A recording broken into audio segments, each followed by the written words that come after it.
Nous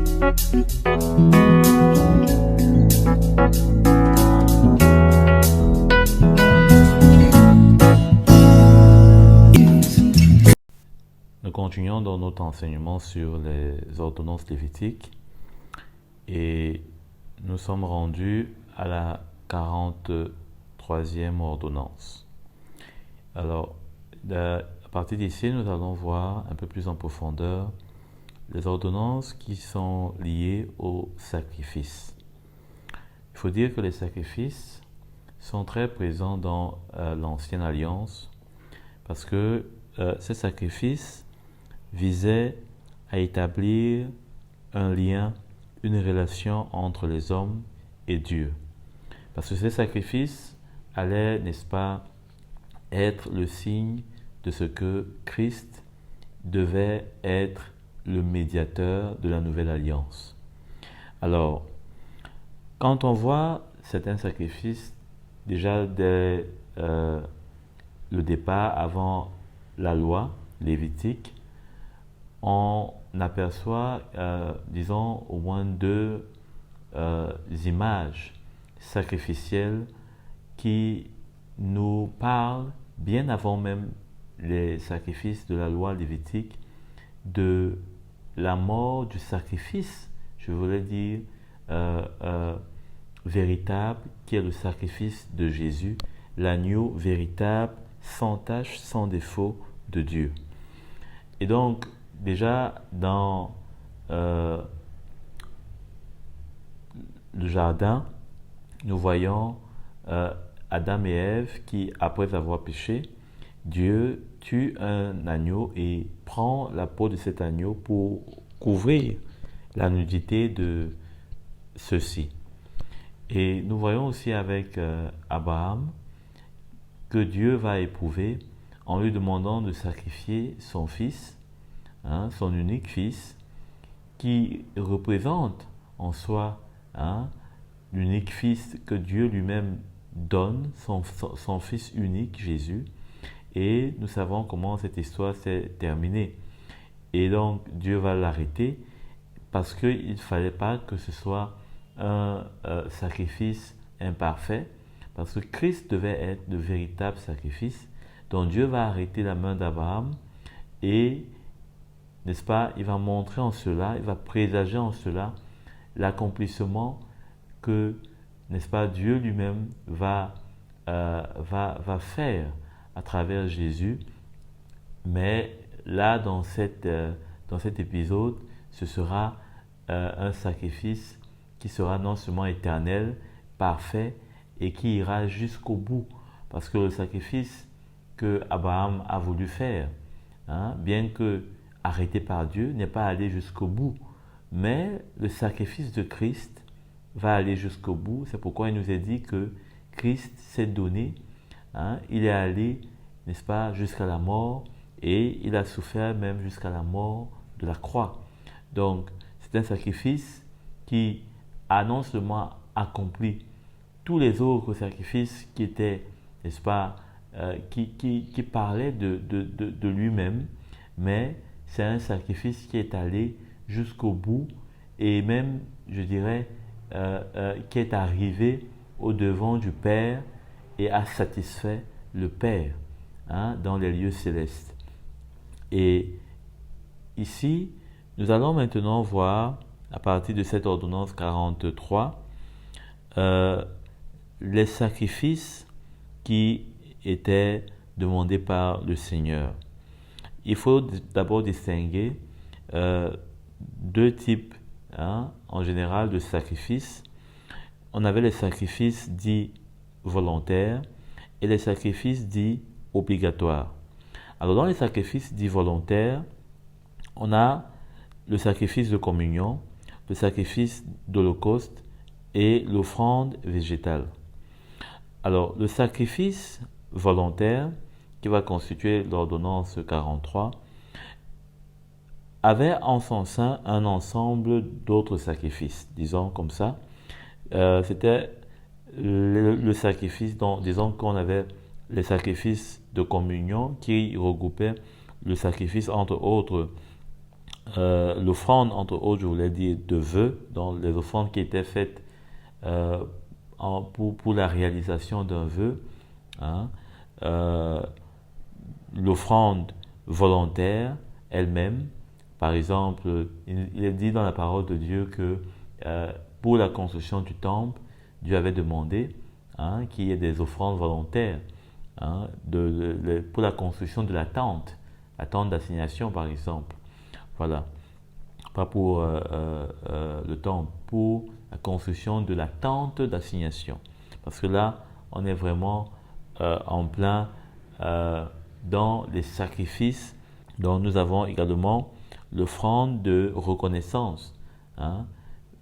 Par exemple, pour la naissance d'un enfant, il y avait une offrande de reconnaissance. Alors, ces offrandes-là faisaient partie de l'ensemble offrandes de communion. C'était des offrandes dans lesquelles celui qui venait apporter son offrande, c'est des sacrifices dans lesquels celui qui venait apporter son offrande, il devait donner un ensemble de choses, par exemple un agneau, etc. Le peuple, ou alors disons principalement ceux des membres de sa famille, ceux qui pouvaient être autour de lui, pouvaient et avaient accès à partager, n'est-ce pas, l'offrande qui était donnée. Parce que non seulement il y avait, n'est-ce pas, une part qui était sacrifiée, disons comme ça, brûlée, consumée par le feu, mais il y avait aussi, n'est-ce pas, une part qui devait revenir et être distribuée pour être partagée, pour qu'il y ait une communion avec les personnes qui étaient présentes pendant l'offrande en question. Donc c'est pourquoi on s'était appelé offrande de communion. Dans cela, il faut dire qu'il y avait aussi une part pour le prêtre qui faisait, n'est-ce pas, le sacrifice. Et dans ce sacrifice, il était, n'est-ce pas, permis que le célébrant ou alors disons le sacrificateur qui faisait le sacrifice pouvait et devait faire un prélèvement sur, disons, l'agneau, ou alors, comme le terme est utilisé, sur la victime qui était offerte. Donc, il pouvait prélever avant que la victime ne passe sur l'autel. Il pouvait prélever certaines parties. On ne va pas trop rentrer en détail. Il y avait par exemple l'épaule qui devait revenir au souverain sacrificateur, et maintenant, par exemple, d'autres parties qui revenaient même à celui qui avait fait le sacrifice. Donc, vous allez retrouver cela en détail dans Lévitique 1 au chapitre 2. Voilà. Allons juste vérifier pour être bien sûr que c'est là que ça se trouve. Lévitique 3, donc, verset 7. Verset 7, où il est, n'est-ce pas, abondamment détaillé ce sacrifice en question. Alors, il faut dire d'emblée que je n'ai pas pris ces sacrifices dans l'ordre, parce que s'il faut aller dans l'ordre, il y a au départ l'Holocauste. L'Holocauste dans Lévitique, plutôt au chapitre 1, à partir du verset 1 et suivant. Donc, celui qui suit, c'est l'offrande végétale. Donc, pour être peut-être plus précis, ce serait dans cet ordre que ces sacrifices seraient donnés. Et ce n'est pas en vain que c'est dans cet ordre, parce que tout part de l'Holocauste, puisque l'Holocauste nous fait référence au sacrifice de Christ, qui est le sacrifice qui nous donne maintenant accès aux autres sacrifices. Disons, qui permet que les autres sacrifices soient accepté. Hein? Parce que sans ce sacrifice-là, qui, n'est-ce pas, ouvre la voie pour l'homme, sans qu'il y ait de condamnation sur lui, les autres sacrifices ne peuvent pas être acceptés. N'oublions pas que le Seigneur dit que c'est l'obéissance qu'il aime plus que les sacrifices. Et quelle autre plus obéissance le Seigneur, n'est-ce pas, a accepté, a agréé, si ce n'est l'obéissance de Christ. Cette obéissance qui est allée jusqu'à la croix. Donc, de même ici, l'ordre de ces sacrifices n'est pas quelque chose d'hasardeux. Et il faut dire d'ailleurs que dans le sacrifice de communion, il y a, n'est-ce pas, une référence pour Jésus. Dans Jean 6, au verset 55, il est écrit « En effet, mon corps est vraiment une nourriture et mon sang est vraiment une boisson. Celui qui mange mon corps et qui boit mon sang demeure en moi et je demeure en lui. » Donc, il y a cette communion entre celui qui faisait le sacrifice, entre celui qui faisait le service et le Seigneur. Donc il dit, tout comme le Père qui est vivant m'a envoyé et que je vis grâce au Père, ainsi celui qui me mange vivra grâce à moi. Donc voilà comment est-ce que le Seigneur nous dit que nous sommes en communion avec lui. C'est en partageant son sacrifice, en partageant son sang, en partageant sa chair. C'est là que nous sommes en communion. Et c'est la même chose pratiquement qui était voulu avec ce sacrifice de communion, où celui qui faisait le sacrifice avait une part et il pouvait, n'est-ce pas, se réjouir de ce que il y avait cette communion avec le Seigneur et le sacrifice qui était donné, qui était offert par lui. Donc, allons dans l'ordonnance 44, il est fait mention, disons là-bas, du sacrifice de l'Holocauste, dont tantôt j'ai évoqué dans Lévitique 1, et les versets suivants. Et donc là-bas, nous avons tantôt dit qu'il s'agissait du sacrifice qui ouvre, n'est-ce pas, l'accès au Père. Et ce sacrifice est le sacrifice de Jésus, véritablement, parce que ce sacrifice est parfait. Il est parfait en ceci qu'il ôte le péché, qu'il ôte, n'est-ce pas, toute forme de condamnation qui était sur le peuple en raison de ce qu'il faisait ou ne faisait pas de droit devant Dieu, et que Dieu pouvait agréer et dont la colère de Dieu était apaisée. Alors, dans ce sacrifice, il fallait offrir un taureau ou un oiseau ou un bélier, et il fallait que tout sacrifice offert à titre d'holocauste soit consumé par le feu. Soit consumé par le feu. Donc, ça parle de Jésus qui est passé, n'est-ce pas, par la croix et a souffert la mort de la croix. Et c'était là pour, n'est-ce pas, l'occasion pour les prêtres de recevoir notamment la peau. Les Lévites qui étaient en présence dans le sacrifice d'Holocauste recevaient la peau de la victime, donc du taureau ou du bélier qui était offert.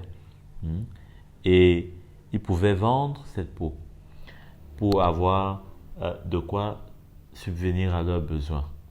Alors cela nous parle de comment le Seigneur nous a couverts. Il a couvert notre nudité, il a couvert, n'est-ce pas, tout ce qui pouvait nous accuser. Ça parle d'une rédemption, ça parle, n'est-ce pas, de ce que il a racheté. Il a racheté ceux qui n'avaient pas de valeur parce que le péché était sur eux. Le péché, n'est-ce pas, les dévaluait, mais en les rachetant, il les a couverts et donc on n'est plus nu devant le Seigneur, mais, n'est-ce pas, le sacrifice de Christ couvre tous nos péchés, couvre tout ce qui, n'est-ce pas, dérange la vue de Dieu sur nous.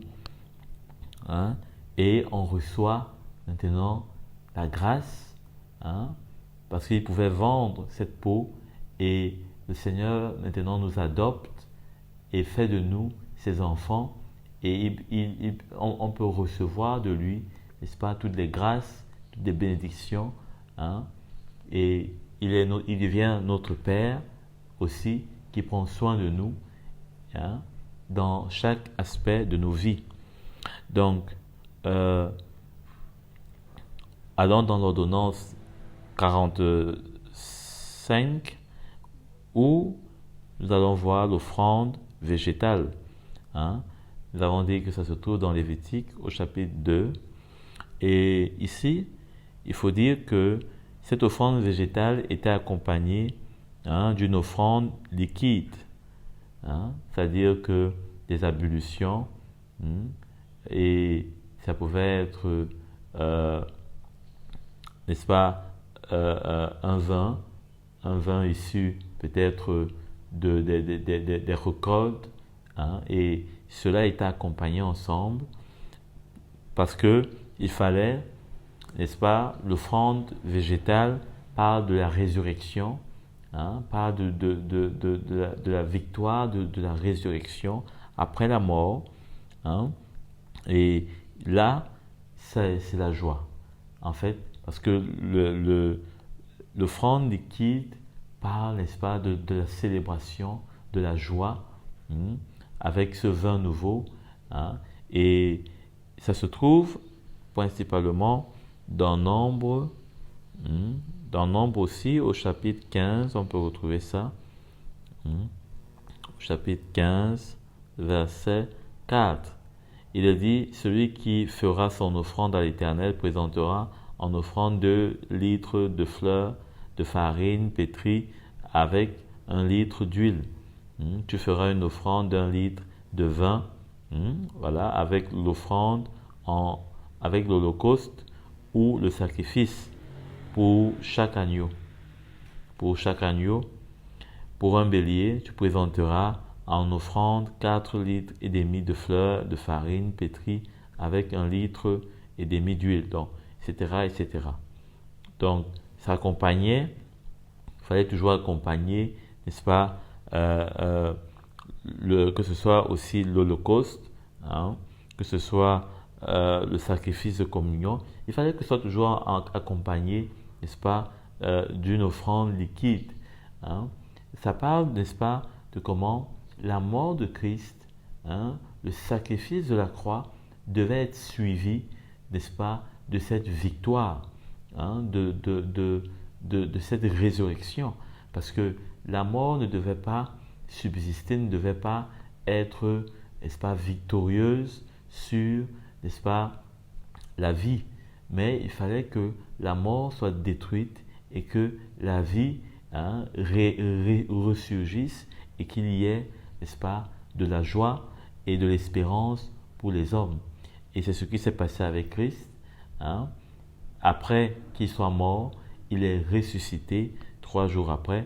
Et c'est là, n'est-ce pas, qu'on a reçu, n'est-ce pas, cette joie éternelle. Et ici, on peut dire que les sacrifices volontaires, hein, sont, n'est-ce pas, des sacrifices qui nous parlent de la vie du racheté. Parce que, en somme, quand on voit que ce soit le sacrifice d'Holocauste, qui parle de la mort de Jésus, l'offrande végétale, hein, parce que, vous savez, l'offrande végétale montre plus, n'est-ce pas, euh, euh, le grain, hein, le grain qui a été semé et qui, n'est-ce pas, a été moissonné. Donc il a grandi, il a poussé, il est devenu mature, il a été moissonné. Et en fait, cette offrande végétale-là était le fruit des récoltes. Parce que, on va le voir par la suite, hein, dans une autre ordonnance, les récoltes des 3 premières années, n'est-ce pas, n'étaient pas consommées par celui qui les avait faites. Il devait les consacrer à l'Éternel. Hein? Ou alors plutôt, je parle des récoltes de la 4e année, en fait. Donc, les récoltes de la 4e année, hein, pour le peuple d'Israël, quand ils sont entrés à Canaan, ils n'avaient pas droit à prendre les récoltes de la 4e année. Parce qu'en fait, les récoltes même des 3 premières années n'étaient pas, ne leur étaient pas dues. Hein. Ils devaient laisser ces récoltes-là, parce qu'en fait, ces récoltes étaient considérées comme étant des récoltes qui ont été semées par les peuples païens qui avaient demeuré dans Canaan et qui devaient être détruits. Donc il fallait que cette destruction-là passe également avec tout ce qu'ils avaient semé et qu'il y ait une nouvelle semence, et c'est cette nouvelle semence à la 4e année, hein, qui devait revenir, hein, au Seigneur. Et c'est donc de là qu'il t'est demandé de prendre, hein, cette récolte et d'en faire une offrande. Et c'est cette offrande qui est appelée offrande végétale, hein, donc qui était, n'est-ce pas, issue, hein, de son grenier. Hein, et dans ce grenier, il fallait apporter notamment les prémices, hein, ce qui était considéré comme les prémices de sa récolte.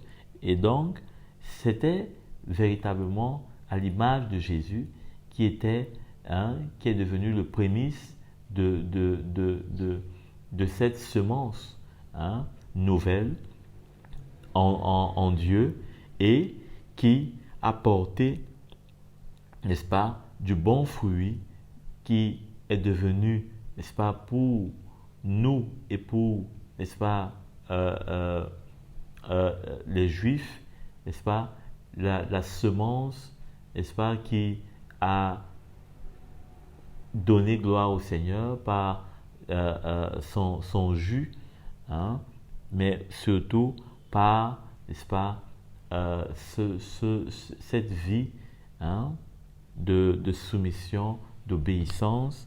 Hein, et c'est de là que nous voyons aussi, hein, cette vie de racheter, parce que comme le Seigneur, nous aussi nous sommes appelés à être, n'est-ce pas, ces semences qui ne donnent pas des rejetons, disons, d'amertume, des rejetons, n'est-ce pas, de colère, mais plutôt qui sont, n'est-ce pas, des semences qui meurent. Hein, vous vous rappelez de cette parabole, des bonnes terres. Ces grains qui tombent dans la bonne terre et qui portent du fruit. Voilà comment est-ce que nous sommes appelés à être aussi, pour notre part, hein, une offrande, n'est-ce pas, au Seigneur. Donc, nous voyons à travers aussi le sacrifice de communion, hein, cette part qu'il y a quand on vient hein, communier avec le Seigneur, on vient communier avec son sacrifice, on a part, et c'est à ce niveau que l'on va retrouver d'ailleurs hein, ce message de la croix qui nous ramène et qui nous montre hein, combien il est nécessaire de s'identifier avec le sacrifice de Christ. C'est à travers le sacrifice de communion que l'on peut s'identifier à Christ, que l'on peut s'identifier à sa mort, hein, au sacrifice d'Holocauste, et que nous sommes en communion non seulement avec lui, mais avec tous ceux également qui ont part au même sacrifice.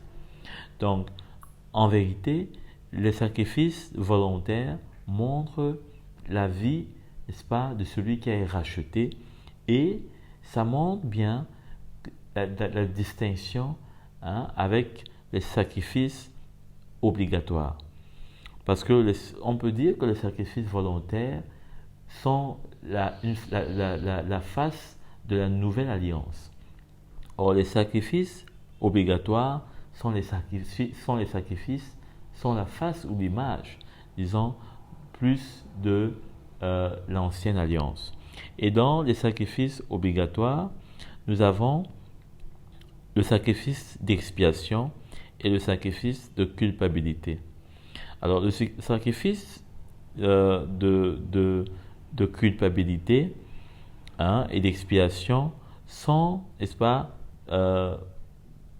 distinctes, hein, véritablement, parce que le sacrifice d'expiation qui va constituer l'ordonnance 46 hein, est le sacrifice pour les péchés involontaires. Donc, il était destiné pour purifier les péchés involontaires.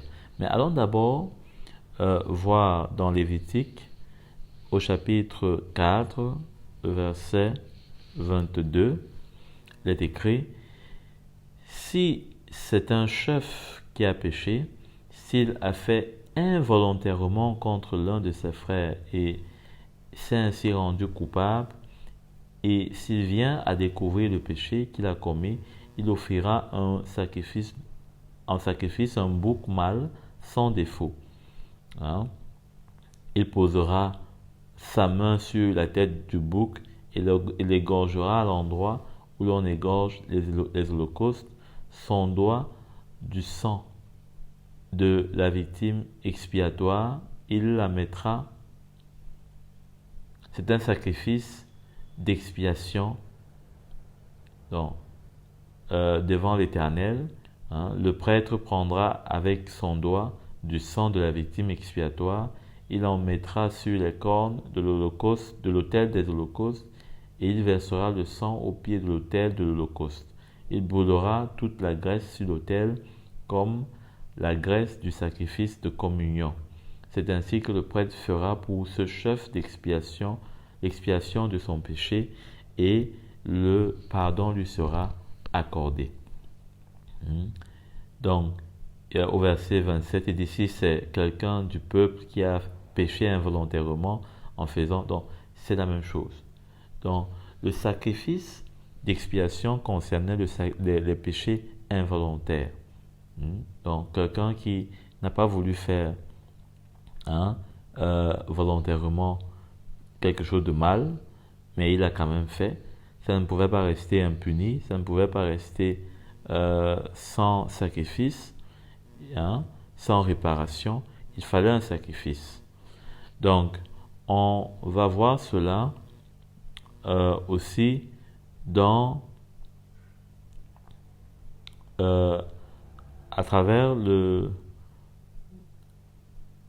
d'autres exemples, mais pour voir notamment le sacrifice d'expiation, allons dans Lévitique 4. Lévitique 4 au chapitre 4, donc le verset 5. Il est écrit: le prêtre consacré par onction, prendra du sang du taureau et l'apportera dans la tente de la rencontre. Et il trempera son doigt dans le sang, et il en fera 7 fois l'aspersion devant l'Éternel, en face du voile du sanctuaire. Le prêtre mettra du sang sur les cornes de l'autel des parfums odorifiants qui est devant l'Éternel dans la tente de la rencontre. Il versera le sang du taureau au pied de l'autel des holocaustes qui est à l'entrée de la tente de la rencontre. Donc voilà un peu. Et il faut dire ici que cet holocauste-là, ce sacrifice, n'est-ce pas, était très très utilisé, hein, parce que bien sûr c'était un sacrifice qui devait être notamment vu, disons, refait à chaque fois qu'il y avait un péché, hein, à chaque fois qu'il y avait un péché. Mais ce sacrifice, hein, allait être sous une autre forme, parce que il y avait deux façons de faire ce sacrifice d'expiation. C'était soit le grand jour d'expiation, c'est-à-dire que une fois par an, le souverain sacrificateur faisait ce sacrifice, hein, pour couvrir, disons, les péchés qui étaient ou qui allaient, n'est-ce pas, arriver, qui étaient plutôt arrivés, disons, l'année qui suivait. Et il fallait que, entrant dans la nouvelle année, qu'il n'y ait pas, n'est-ce pas, de péché qui allait condamner le peuple. Mais pendant l'année, il y avait bien sûr encore des fautes qui devaient arriver. Et donc, il y avait, comme je vous l'avais promis, il y avait un autre sacrifice qui était utilisé. Et là, cette fois-ci, c'était avec des cendres. Hein, des cendres d'un sacrifice, en l'occurrence, qui, mélangé avec de l'eau, devait permettre que les fautes qui arrivaient pendant l'année devaient continuer à être purifiées. Hein? Donc, c'est comme ça que le sacrifice d'expiation se déclinait. Et on voit à présent, avec l'ordonnance 37, parce que le sacrifice d'expiation constituait l'ordonnance 46. Donc avec l'ordonnance 47, le sacrifice de culpabilité concernait les cas d'impureté, hein, rituelle ou physique. C'est-à-dire, par exemple, on l'a vu, les fautes qui pouvaient arriver pendant le sacerdoce, hein, c'est les Lévites qui avaient, n'est-ce pas, et qui devaient prendre, hein, la peine, parce que tout ce qui arrivait pendant le sacerdoce, ils étaient responsables, on l'a vu. Donc, ils étaient tenus de réparer le tort. Et c'est là que devait, hein, se manifester le sacrifice de culpabilité. Donc, s'il y avait une impureté pendant le sacerdoce, ou alors une impureté physique, hein, l'impureté physique pouvait être par exemple une femme qui a ses menstrues, on va le voir par la suite avec une ordonnance particulière par rapport à ça. Il fallait un sacrifice, n'est-ce pas, de culpabilité. Et ces impuretés, on va les retrouver dans Lévitique au chapitre 6, le verset 1. L'Éternel dit à Moïse, donne cet ordre à Aaron et à ses descendants, voici la loi de l'Holocauste. L'Holocauste restera sur le foyer de l'autel toute la nuit jusqu'au matin, et le feu brûlera sur l'autel. Hein? Le prêtre mettra sa tunique de lin, etc. Donc, on voit à travers cet holocauste, ce sacrifice de culpabilité, comment est-ce que, d'ailleurs, allons dans le verset 10. On ne le cuira pas avec du levain, c'est la part que je leur ai donnée à mes offrandes passées par le feu. C'est une chose très sainte, tout comme le sacrifice d'expiation et le sacrifice de culpabilité. Tout homme parmi les descendants d'Aaron en mangera. Donc, on voit pour le sacrifice de culpabilité la présence, n'est-ce pas, d'une impureté qui donnait, n'est-ce pas, lieu toujours au sacrifice principalement et uniquement d'un bélier. Donc pour le sacrifice de culpabilité, il fallait un bélier uniquement. Et ce sacrifice-là était bien sûr utilisé pour donner, apaiser, purifier les péchés qui étaient commis de façon non seulement volontaire, mais disons sans forcément qu'il y ait peut-être disons sa propre manifestation, mais quoi que ce soit, il y avait présence d'une impureté. Parce que dans le cas d'une femme qui a ses menstrues, ce n'est pas volontaire, mais c'est une impureté et le Seigneur considérait que, eh bien, c'est une culpabilité pour celui qui est auteur ou alors qui porte l'impureté en question. Voilà. Donc, c'était la loi. Ça pouvait peut-être être bizarre, dur, ou je ne sais pas moi quoi, mais c'était la loi. Donc, les sœurs qui aujourd'hui ont leur menstru doivent se rappeler que c'est la grâce de Dieu si elles ne sont pas coupables. Parce que dans l'ancienne alliance, c'était un signe d'impureté et on était coupable et il fallait faire le sacrifice de culpabilité. Donc, on peut rendre grâce à Dieu de nous avoir libérés de ce genre de loi, d'ordonnance qui véritablement était non seulement aujourd'hui on pourrait dire discriminatoire, mais on pourrait aussi dire peut-être même sexiste, on pourrait même dire, c'est pas moi, macho, on pourrait tout dire.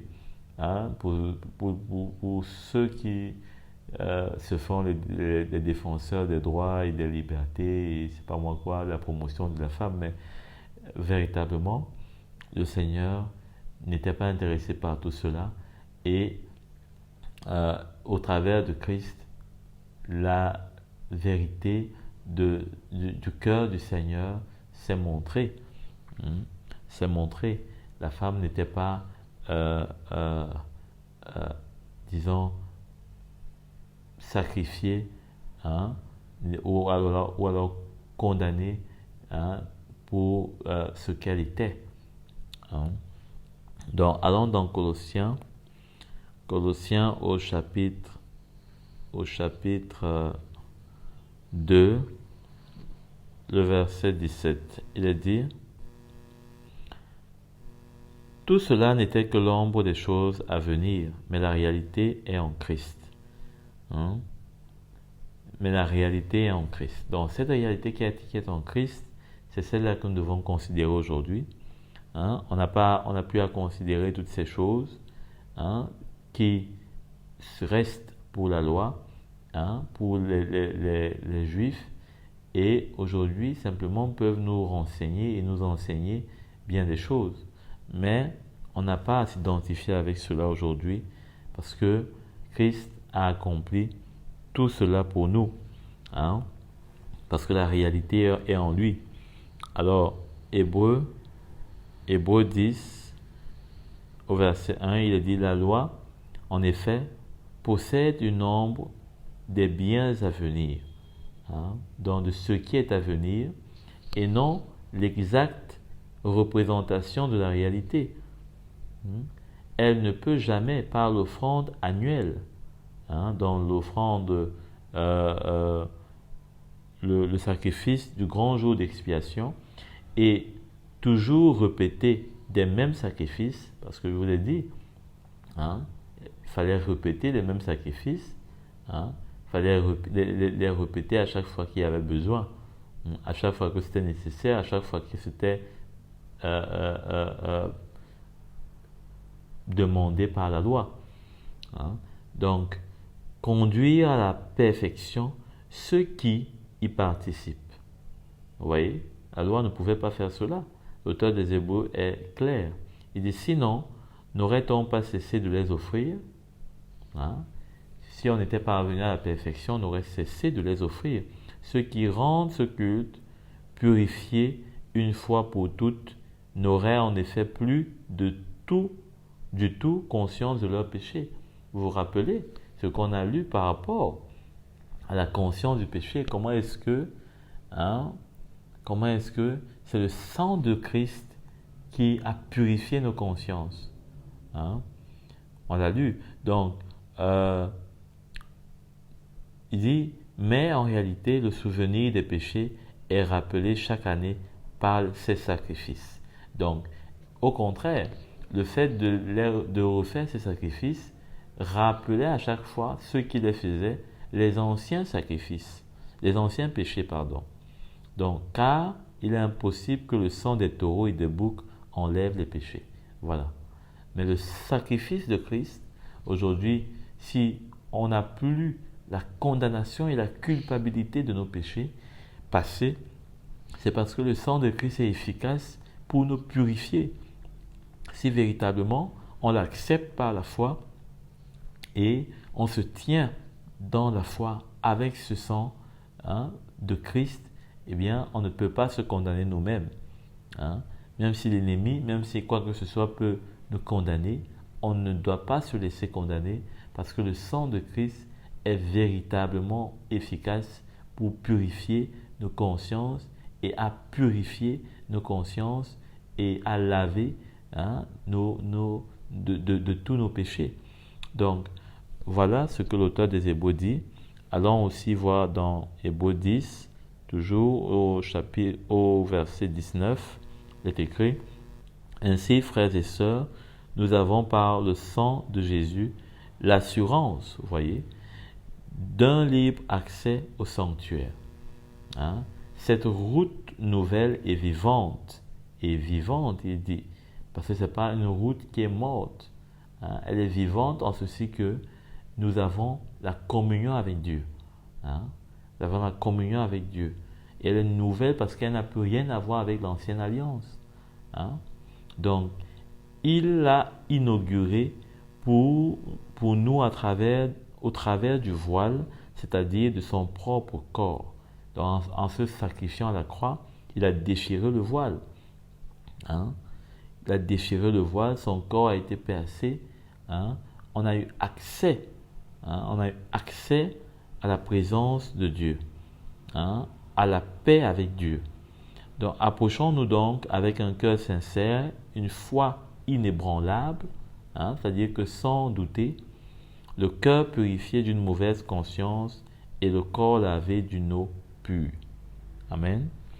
Donc, l'auteur des Hébreux vraiment donne un assez grand nombre de points qui nous permettent de nous rassurer de ce que le Seigneur a accompli à la croix, qui est parfait et meilleur que tout ce qui a existé dans l'Ancienne Alliance. Donc, à partir aussi du chapitre 13, toujours d'Hébreux, c'est le livre des Hébreux, n'est-ce pas, montrait, notamment aux Hébreux qui étaient convertis, l'importance, la grandeur, la simplicité de la nouvelle alliance.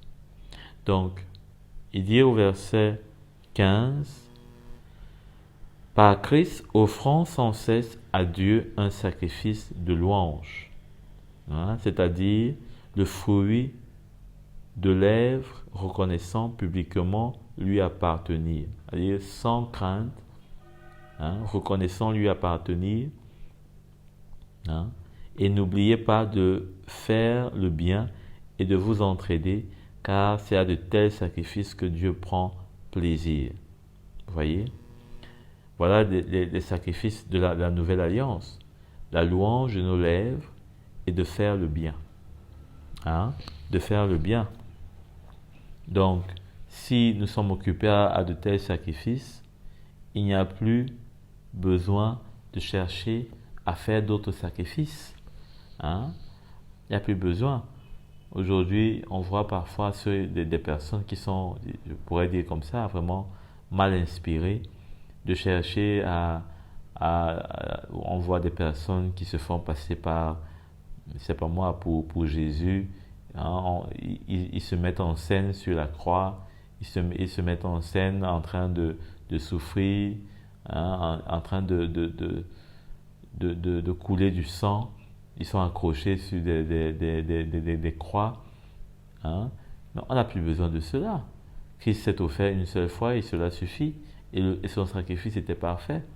C'est pas comme si son sacrifice était imparfait et avait besoin d'être refait. Hein. Donc, on n'a pas à imiter ou à suivre ce genre de mise en scène. Hein.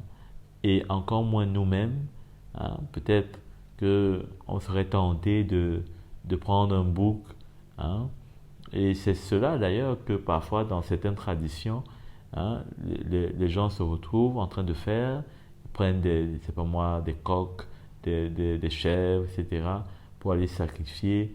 Mais là-bas même c'est de la divination, c'est venir plutôt faire ce qui est désagréable au Seigneur, parce que là on fait ça de l'idolâtrie.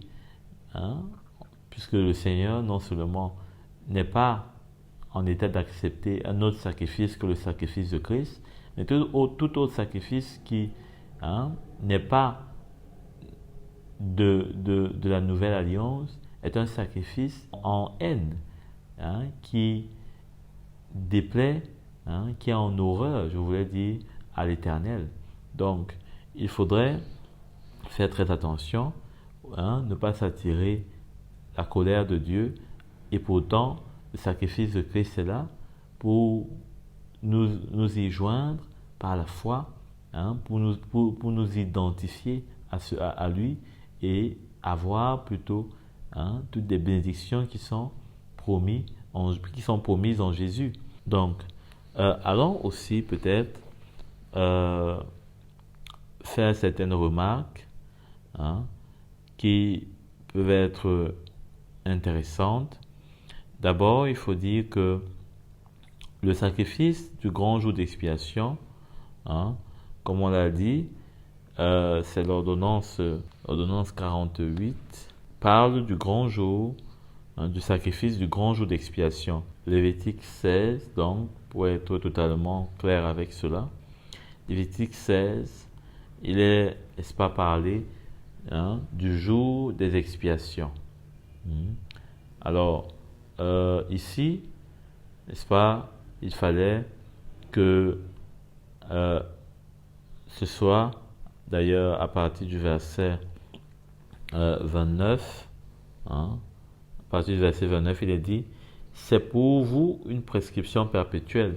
Le 10e jour du 7e mois, vous vous humilierez et vous ne ferez aucun travail, ni l'Israélite, ni l'étranger en séjour parmi vous. En effet, ce jour-là, on fera l'expiation pour vous afin de vous purifier. Vous serez purifiés de tous vos péchés devant l'Éternel. Ce sera pour vous un sabbat, un jour de repos, et vous vous humilierez. C'est une loi perpétuelle. Celui qui fera l'expiation, c'est le prêtre désigné par onction et établi dans ses fonctions pour succéder à son père en tant que grand prêtre. Dans verset 33, il fera l'expiation pour le saint sanctuaire, il fera l'expiation pour la tente de la rencontre et pour l'autel, il fera l'expiation pour les prêtres et pour tout le peuple de l'assemblée.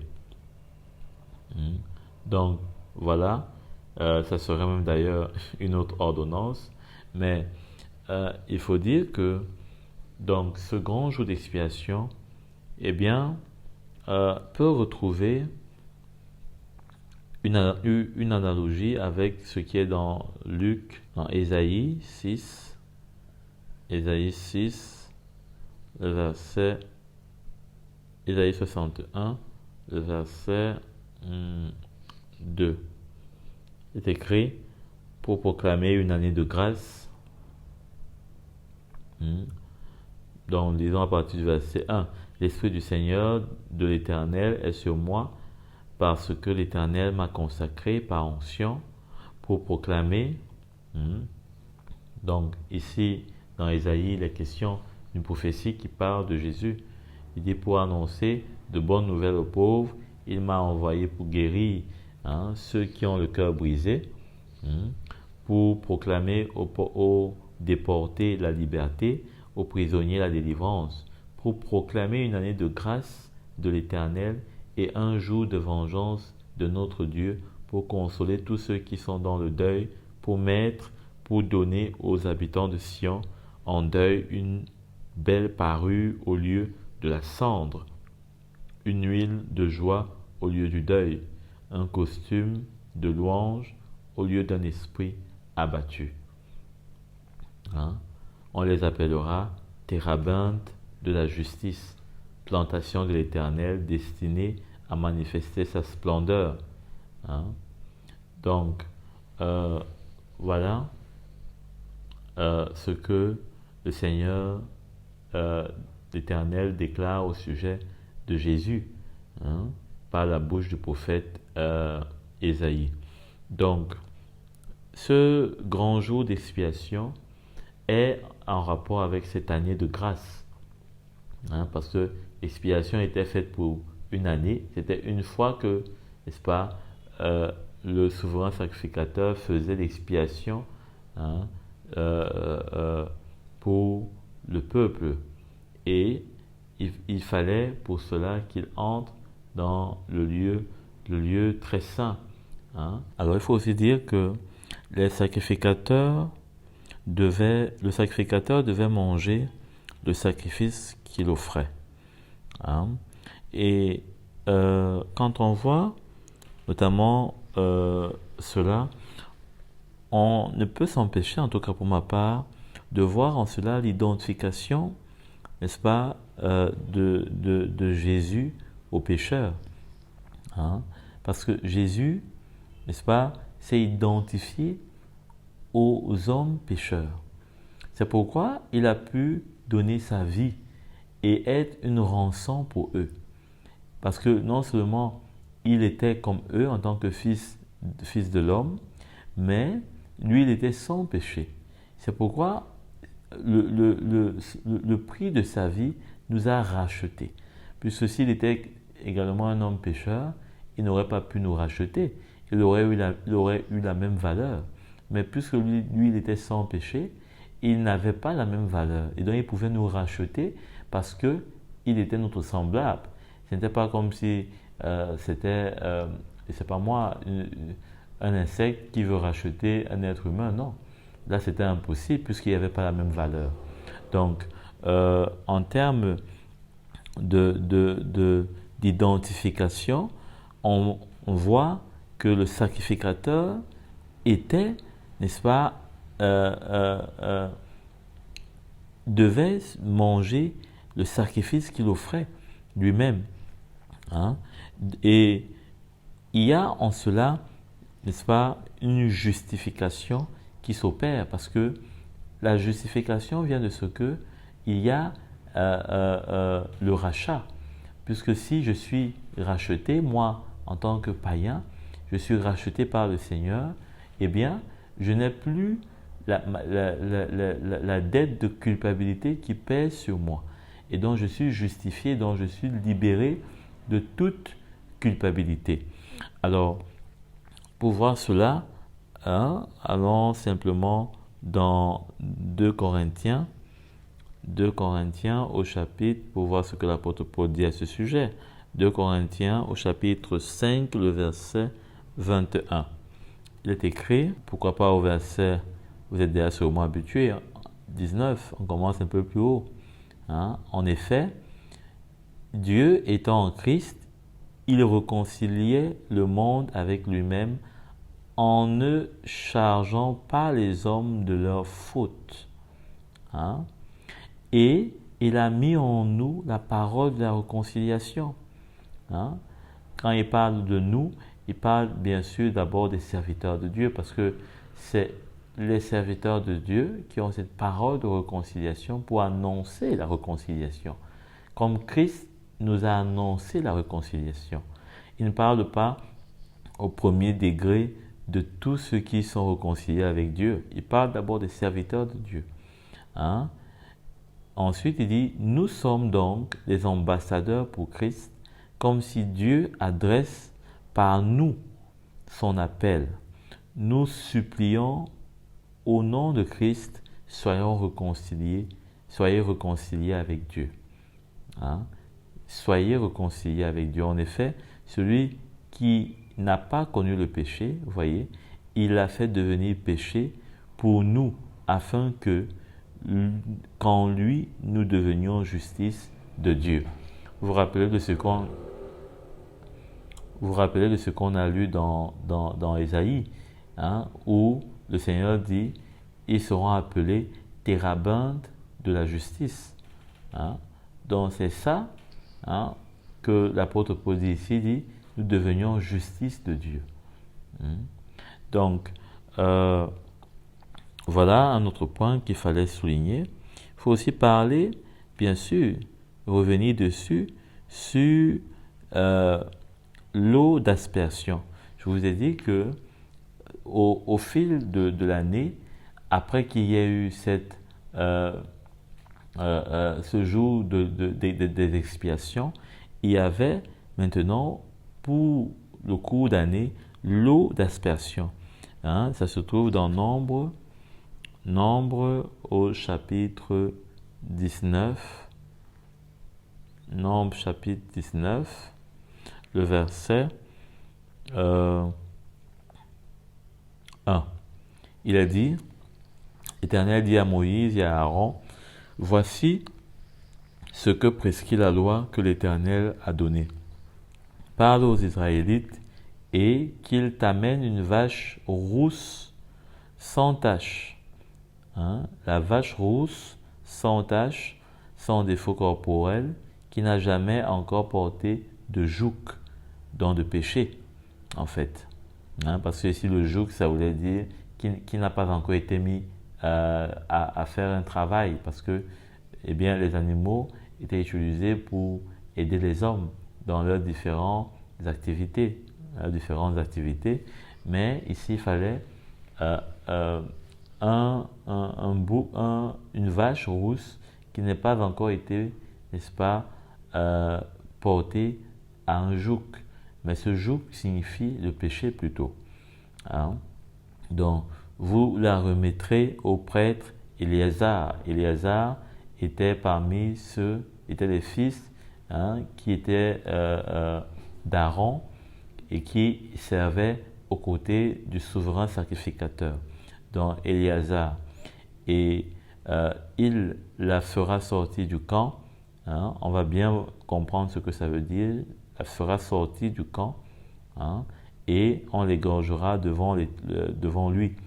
Le prêtre Éléazar prendra du sang de la vache avec le doigt et il en aspergera 7 fois. Hein, il en aspergera 7 fois devant la tente de la rencontre. On brûlera la vache sous ses yeux. On brûlera sa peau, sa viande, son sang, ainsi que ses excréments. Hein? Le prêtre prendra du bois de cèdre, de l'hysope et du cramoisi, et il les jettera au milieu des flammes qui brûleront la vache. Le prêtre lavera ses vêtements, il lavera son corps dans l'eau, puis il rentrera dans le camp. Il sera impur jusqu'au soir. Vous voyez, voilà comment est-ce qu'on pouvait être impur après avoir pourtant fait un sacrifice. Hein? Donc, dans le verset 9, il est dit, un homme pur rassemblera les cendres de la vache, les déposera à l'extérieur du camp. Vous vous rappelez, on a parlé de ces cendres, dans un endroit pur. On les gardera pour l'assemblée des Israélites afin de les utiliser pour l'eau de purification. Donc l'eau de purification, c'est aussi l'eau d'aspersion. C'est une eau expiatoire, vous voyez. Ce n'est pas la même chose que le sacrifice d'expiation. Là, c'est une eau expiatoire. Celui qui aura rassemblé les cendres de la vache lavera ses vêtements, il sera impur jusqu'au soir. Donc, finalement, les sacrifices de l'ancienne alliance vous rendaient plutôt impurs. Vous voyez, c'est pour montrer les imperfections des sacrifices. Parce qu'en fait, le problème, en fait, c'était que, pourquoi il devenait impur? Il devenait impur parce qu'il prenait la vie d'un animal. Il prenait la vie d'un animal sans aucune raison, puisque l'animal n'avait rien fait. L'animal ne méritait pas de perdre sa vie. C'est comme Jésus. Jésus n'avait pas péché. Jésus n'était pas condamnable à quoi que ce soit. La Bible nous dit qu'il a marché dans la perfection. Mais pourtant, la justice de Dieu a voulu qu'il soit pris, qu'il soit tué, et que sur lui reposent nos péchés, nos malédictions, afin qu'il devienne péché, et que sa vie en retour, sa justice en retour retombe sur nous. Donc, ici, c'était encore vraiment, disons, du grand n'importe quoi, et c'était vraiment plutôt à rire, parce que en cherchant à être purifié, on se retrouvait d'abord impur, et il fallait attendre pour que le Seigneur soit apaisé par le sacrifice, afin que, après le coucher du soir, eh bien, qu'on soit maintenant trouvé comme étant pur devant le Seigneur. Donc, il dit, celui qui aura rassemblé les cendres, verset 10, de la vache lavera ses vêtements, il sera impur jusqu'au soir. Ce sera une prescription perpétuelle pour les Israélites et pour l'étranger en séjour parmi eux. Si quelqu'un touche un cadavre, donc quelque chose qui est mort, celui d'un être humain, quel qu'il soit, il sera impur pendant 7 jours. Donc voilà par exemple l'occasion qui était donnée pour l'utilisation de cette eau. Il se purifiera avec cette eau le 3e et le 7e jour. Il sera pur. Vous voyez?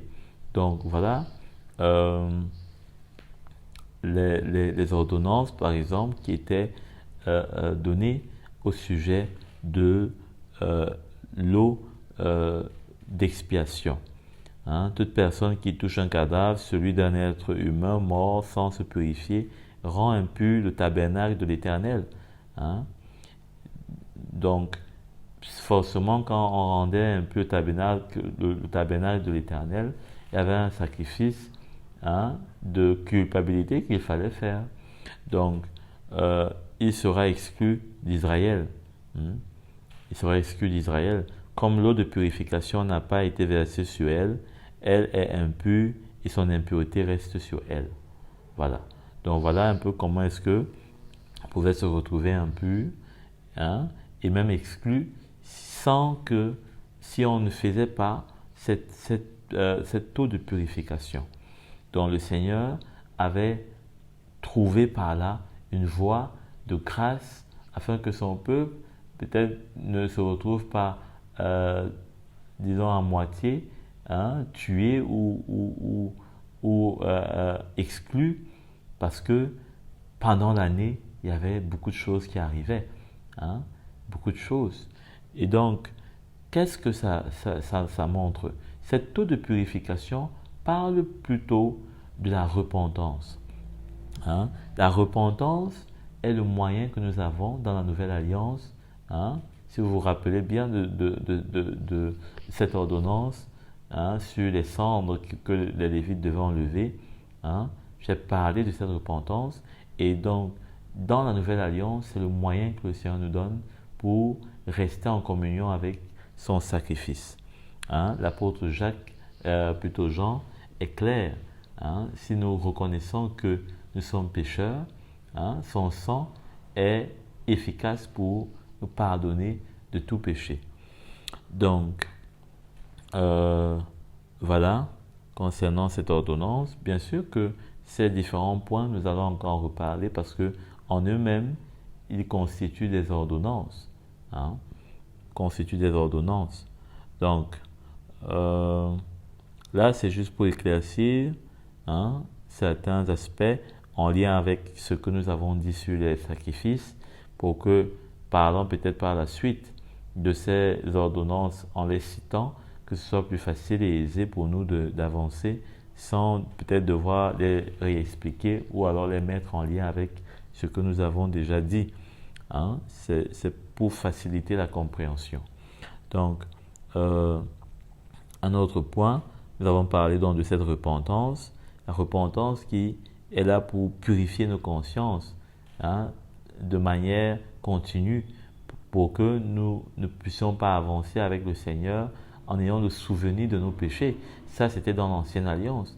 Mais dans la nouvelle alliance, eh bien, il y a cet effacement de nos fautes, de nos maladresses, de nos imperfections, sans cesse par le Seigneur. Et c'est ainsi qu'on est véritablement un peuple saint et justifié par le Seigneur. Il n'y a rien qui puisse nous accuser parce que sans cesse, le Seigneur nous purifie pendant que nous marchons jour après jour. Il nous sanctifie et il nous lave de toute culpabilité, de toute condamnation. C'est à nous de venir avec la repentance pour bénéficier de cela. Parce que celui qui reste en retrait, eh bien, même si la loi n'est pas sur lui, même si la culpabilité n'est plus en opération sur lui, mais la Bible dit que angoisse sur l'âme qui pêche. L'âme qui pêche, si on est véritablement des enfants de Dieu, on ne peut pas rester comme si nous étions toujours à 37 degrés.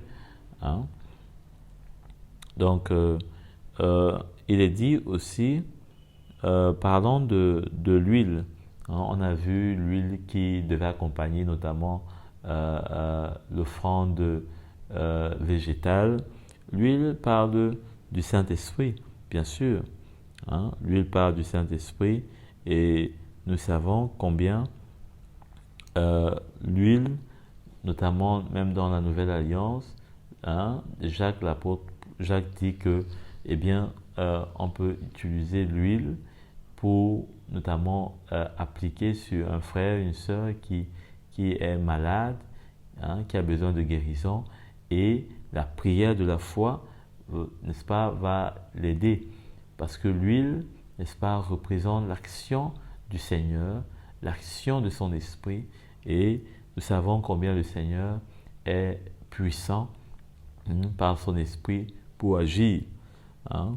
Donc, c'était déjà là l'annonce, la promesse du Saint-Esprit à travers cette image de l'huile. L'huile, bien sûr, c'est ce qui permet, disons, c'est ce qui lubrifie, je voudrais dire, c'est ce qui lubrifie, c'est ce qui rend facile un mécanisme, disons, pour qu'il ne soit pas raide. L'huile va permettre qu'un mécanisme puisse fonctionner sans qu'il y ait peut-être de la rigidité. Et c'est ça que l'Esprit de Dieu apporte. L'Esprit de Dieu apporte, n'est-ce pas, une liberté d'agir, d'obéir au Seigneur, sans qu'on ne puisse être rigide, dur, comme avec la loi, qui nous arrête, qui nous bloque.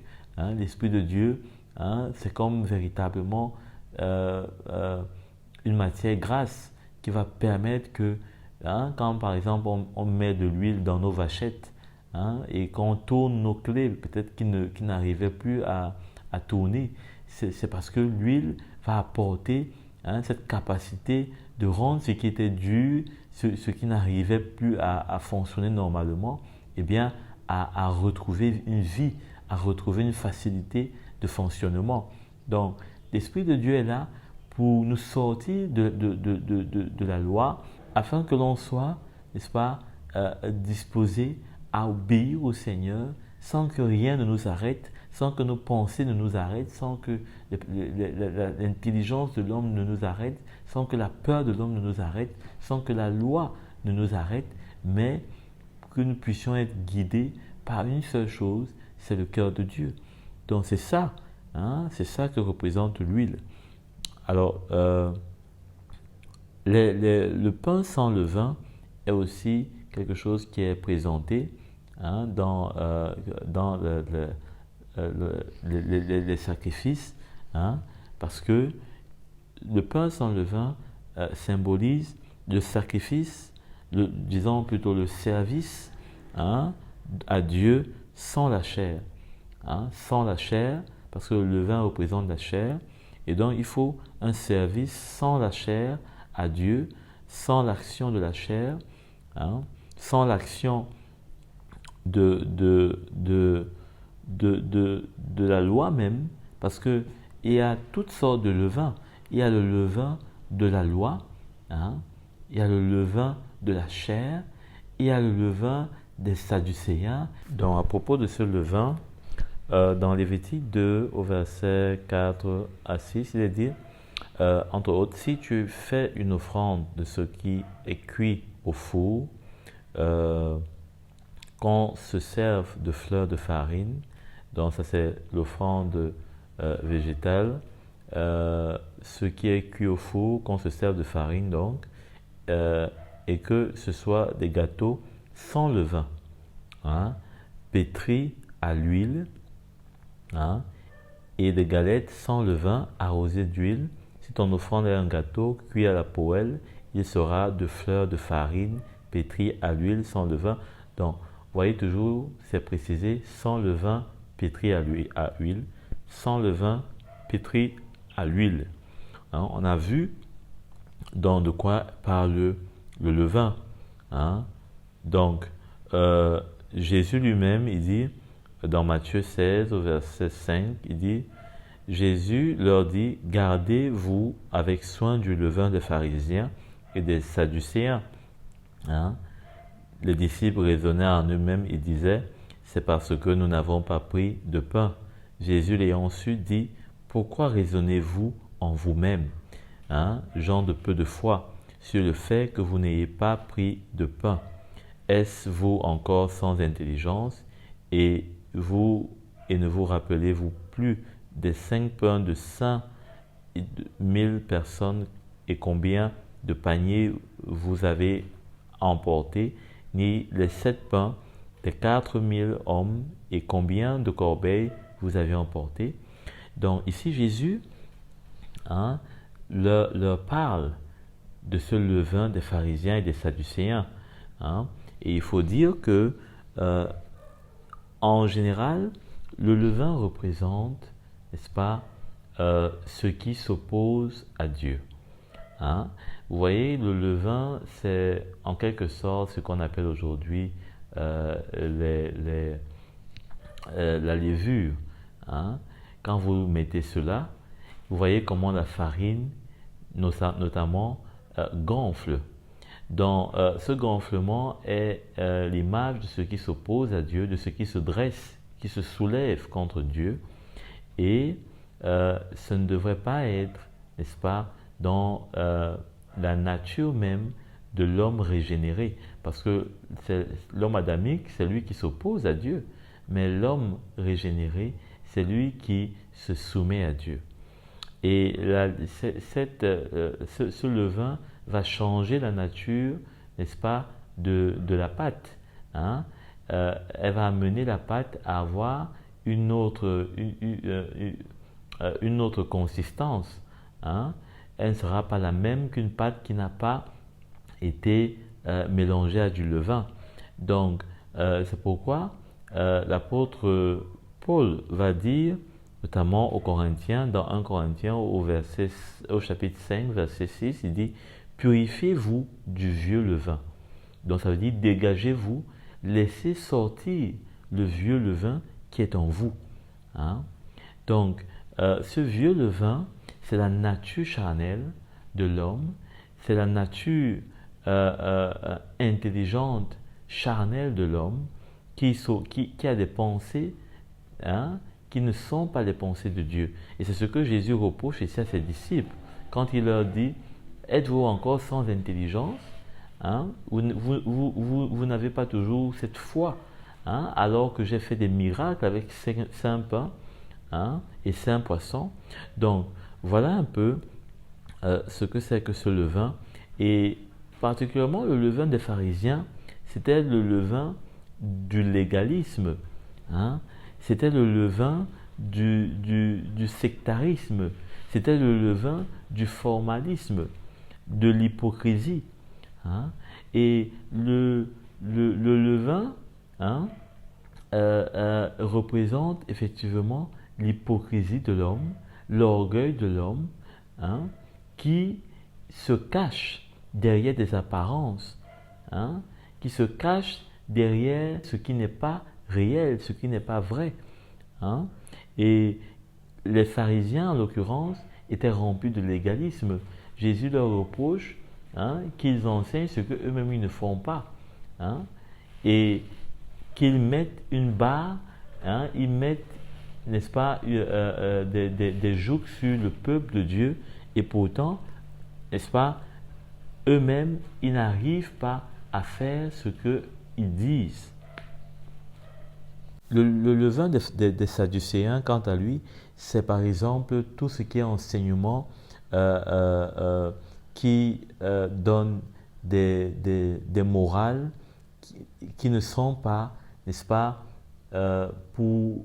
qui deviennent des lois pour les hommes, hein, qui essayent d'amener, hein, une autorité charnelle, hein, pour s'imposer aux hommes avec des principes, avec des techniques, des choses qui finissent par devenir, hein,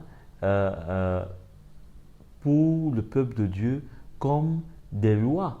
Ces Sadducéens d'ailleurs ne croient pas, hein, au miracle, parce qu'effectivement, eux, ils ont une intelligence humaine qui, n'est-ce pas, est faite de leur science et de leur croyance sans la foi.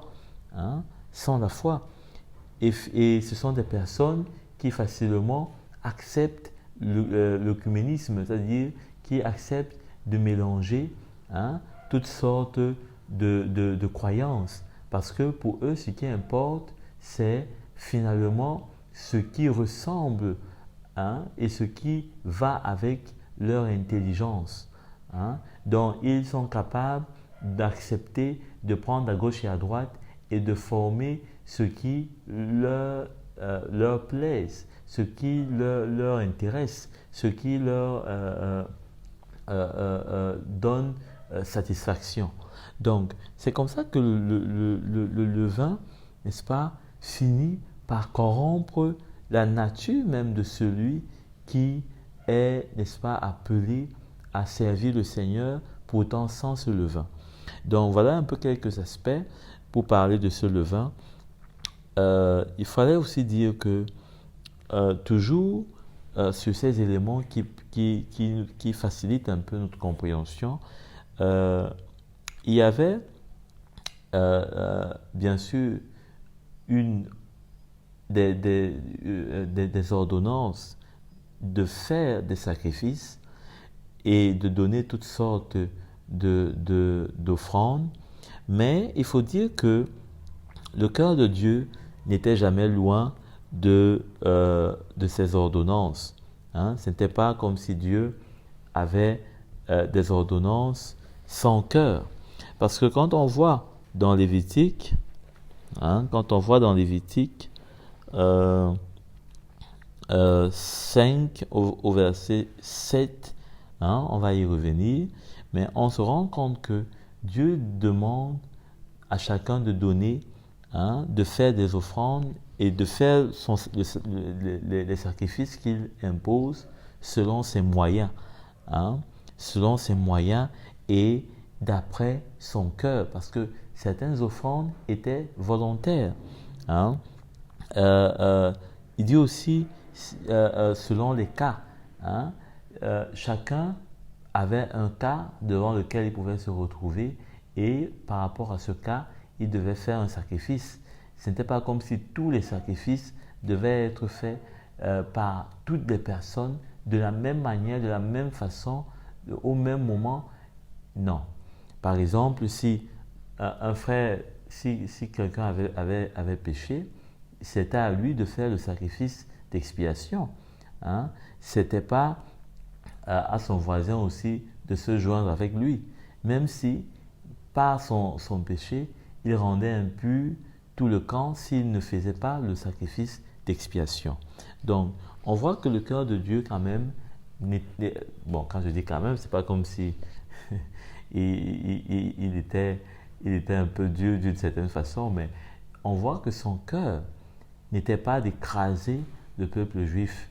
On voit que son cœur était plutôt de leur donner un moyen d'être, n'est-ce pas, toujours ce peuple-là qu'il devait bénir, et pour cela, il fallait que ce peuple marche selon sa justice. Alors, il faut relever les sacrifices nouveaux de la nouvelle alliance, parce qu'on a vu les sacrifices de l'ancienne alliance, mais il y a les sacrifices également pour la nouvelle alliance. Il ne faut pas croire que dans la nouvelle alliance, comme il n'y a plus de loi, il n'y a plus de sacrifice. Au contraire, l'apôtre Paul exhorte les Corinthiens, il leur dit de donner.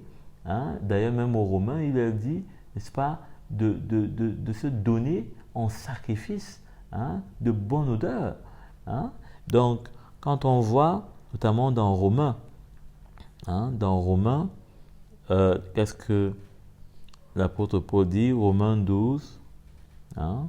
L'apôtre Paul dit, je vous encourage donc, frères et sœurs, par les compassions de Dieu, à offrir votre corps comme un sacrifice vivant, hein, saint, agréable à Dieu. Hein. Ce sera de votre part un culte raisonnable. Amen. Et ces sacrifices, c'est quoi? Ces sacrifices, ce sont notamment tout ce qui peut venir de nous. Hein. Ce sacrifice, c'est tout ce qui peut venir de nous. Ce sont nos prières, hein, ce sont nos louanges, nos adorations, nos jeûnes. Hein. C'est tout ça qui sont nos sacrifices. Hein. Et même dans Hébreux, on a lu tout à l'heure, Hébreux 13, au verset 15. À partir du verset 15, il est dit « Veuillez à ce que personne ne se prive de la grâce de Dieu, hein, à ce qu'aucune racine d'amertume produisant des rejetons ne cause du trouble et que beaucoup n'en soient infectés. » Ça vous rappelle un peu ce que je disais tantôt dans l'Ancienne Alliance, où par le péché d'une personne, beaucoup pouvaient être infectés.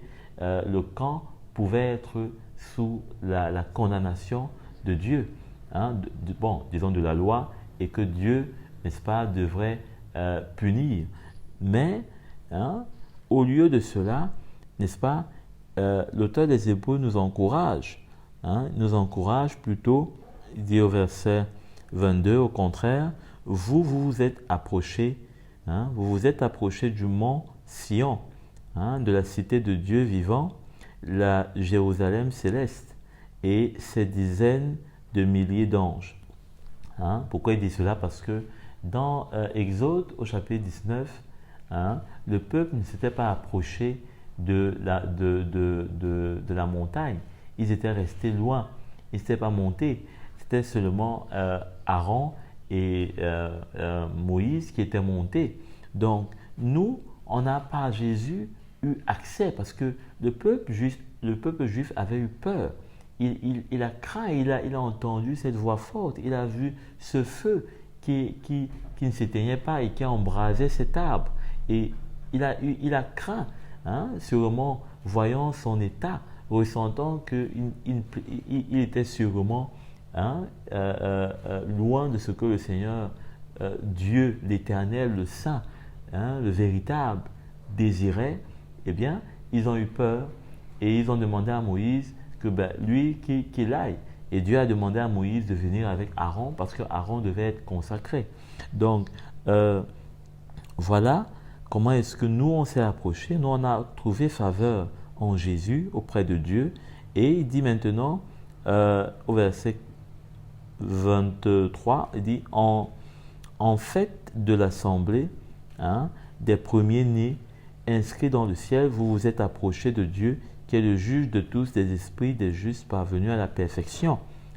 Parvenus à la perfection, vous voyez, dans l'ancienne alliance, personne n'était parvenu à la perfection.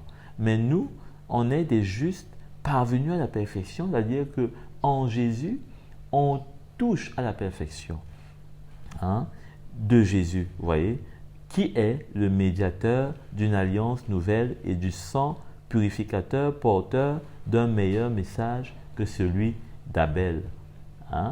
Que celui d'Abel. C'est-à-dire que Abel, lui, il avait fait un sacrifice, on se rappelle, mais ce sacrifice n'était que l'image. Donc il dit, l'auteur des Hébreux dit que le sacrifice même d'Abel n'était pas meilleur par rapport à son frère Caïn. Donc, qu'est-ce qu'on peut dire? On peut dire que c'était juste une image. Mais cette image-là, Dieu l'avait aimée parce que ça parlait déjà du sacrifice de Jésus. C'est pourquoi Dieu avait aimé le sacrifice d'Abel et rejeté le sacrifice de Caïn. Donc, quand on voit ici, au verset 25, il dit « Faites attention, ne refusez pas d'écouter celui qui parle. » En effet, les hommes qui ont rejeté, etc., etc. Donc, on voit très bien ce que le Seigneur dit quand il parle, n'est-ce pas, de sacrifice. C'est véritablement notre cœur qui désire, c'est véritablement nos vies qu'il, n'est-ce pas, désire pour être glorifié, pour être adoré, pour être célébré. Donc, c'est une chose aussi de voir toujours dans Hébreux 13, à partir du verset 15, il dit « Par Christ, offrant sans cesse un sacrifice de louange, c'est-à-dire un fruit de lèvres qui reconnaissent publiquement lui appartenir. N'oubliez pas de faire le bien et de vous entraider, car c'est à de tels sacrifices que Dieu prend plaisir, à de tels sacrifices. » Donc voilà les sacrifices de la nouvelle alliance. Il ne faut pas oublier que même aussi parlant de la loi, nous sommes toujours avec la loi dans la nouvelle alliance. C'est la loi de Christ. Ce n'est plus la loi de Lévitique, mais c'est la loi de Christ. Donc il ne faut pas jeter tout de tous côtés, n'importe comment, parce qu'on est en Christ, on n'est plus sous la loi, etc. Non, il faut bien comprendre ce qui s'est passé à la croix de Christ.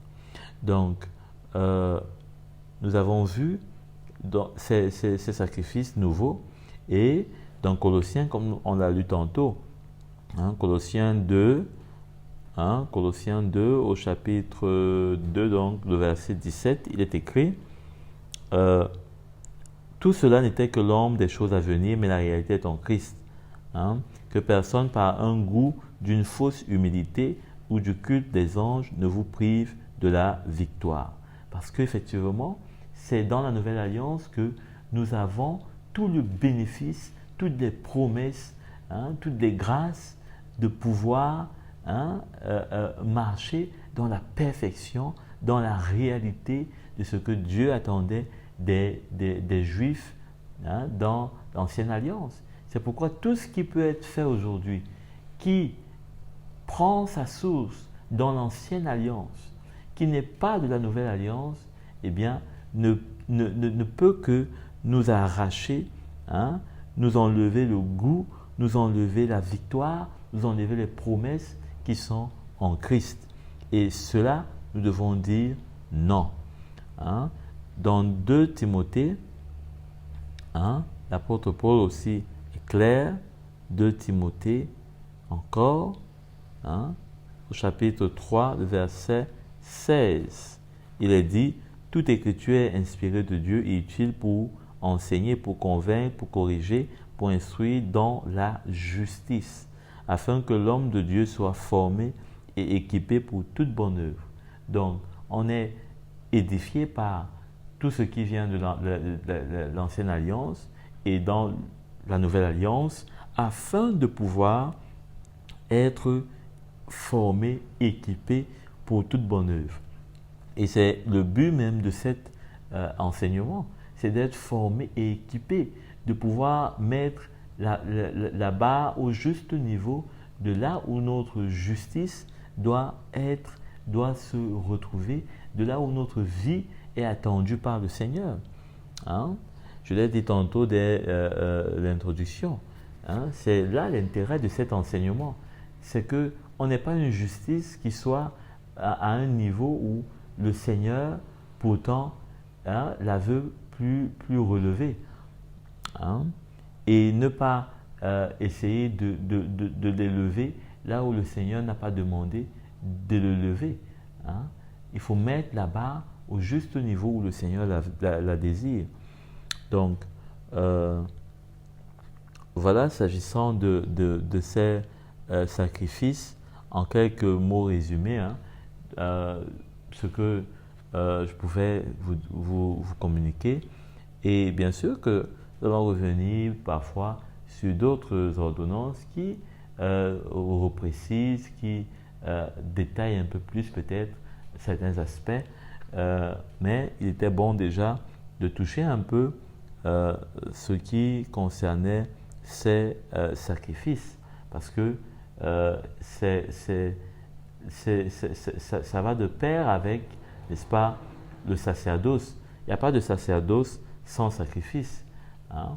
Il n'y a pas donc de service sans sacrifice, parce que le service même est destiné pour offrir en sacrifice. Hein? Nous ne pouvons pas être des serviteurs, des sacrificateurs dans la nouvelle alliance aujourd'hui, hein, de ce peuple que Dieu a mis à part, si nous ne sommes pas capables et prêts à servir nos vies, à donner nos vies, à comprendre, n'est-ce pas, l'intérêt, le but, l'importance des sacrifices. Hein. Les sacrifices sont très importants. Une chose que j'allais oublier, c'est que même dans la nouvelle alliance, les sacrifices nouveaux dont j'ai évoqué, ce sont ces sacrifices-là, l'un ne remplace pas l'autre. Hein? Parce que même dans l'ancienne alliance, ce n'est pas parce qu'on faisait le sacrifice d'expiation qu'on ne pouvait pas faire le sacrifice de culpabilité. Chaque sacrifice a sa place. Hein? C'est pour dire que si on donne un sacrifice, par exemple, de prière, ça ne veut pas dire qu'il ne faut pas, par exemple, faire également un sacrifice de jeûne. Hein? Un sacrifice peut-être aussi de méditation de la parole de Dieu. Hein? Un sacrifice aussi peut-être de louange. Hein? C'est pas parce que peut-être qu'on loue toute la journée, mais c'est pas pour autant que hein, on ne devrait plus peut-être méditer ou prier. Non, le sacrifice de louange est distinct du sacrifice de prière, du sacrifice du jeûne, du sacrifice des bonnes œuvres, du sacrifice de, c'est pas moi, d'action de grâce même. Hein? Donc, c'est pas parce qu'on fait cela hein, que peut-être que, c'est pas moi, que l'on jeûne, qu'on ne peut plus faire peut-être des bonnes œuvres. Non, chaque sacrifice a sa place. C'est pas parce qu'on médite beaucoup qu'il ne faut pas prier. Hein. Non, chaque sacrifice a sa place. Hein. Chaque sacrifice a sa place. Donc, il faudrait faire attention. Ce n'est pas une loi que peut-être que de dire que on prie, et, il faut jeûner, il faut méditer. Au contraire, tous ces sacrifices nous mettent en communion, hein, gardent notre communion fraîche, hein, ouverte hein, à l'œuvre de Dieu dans nos vies par l'Esprit de Dieu, comme je l'ai dit tantôt, qui va amener en nous sa pensée, hein, sa justice, hein, sa lumière, pour qu'on puisse marcher dans la perfection, comme on l'a lu tantôt, en Christ. Donc, voilà, on va s'arrêter là et à très prochainement.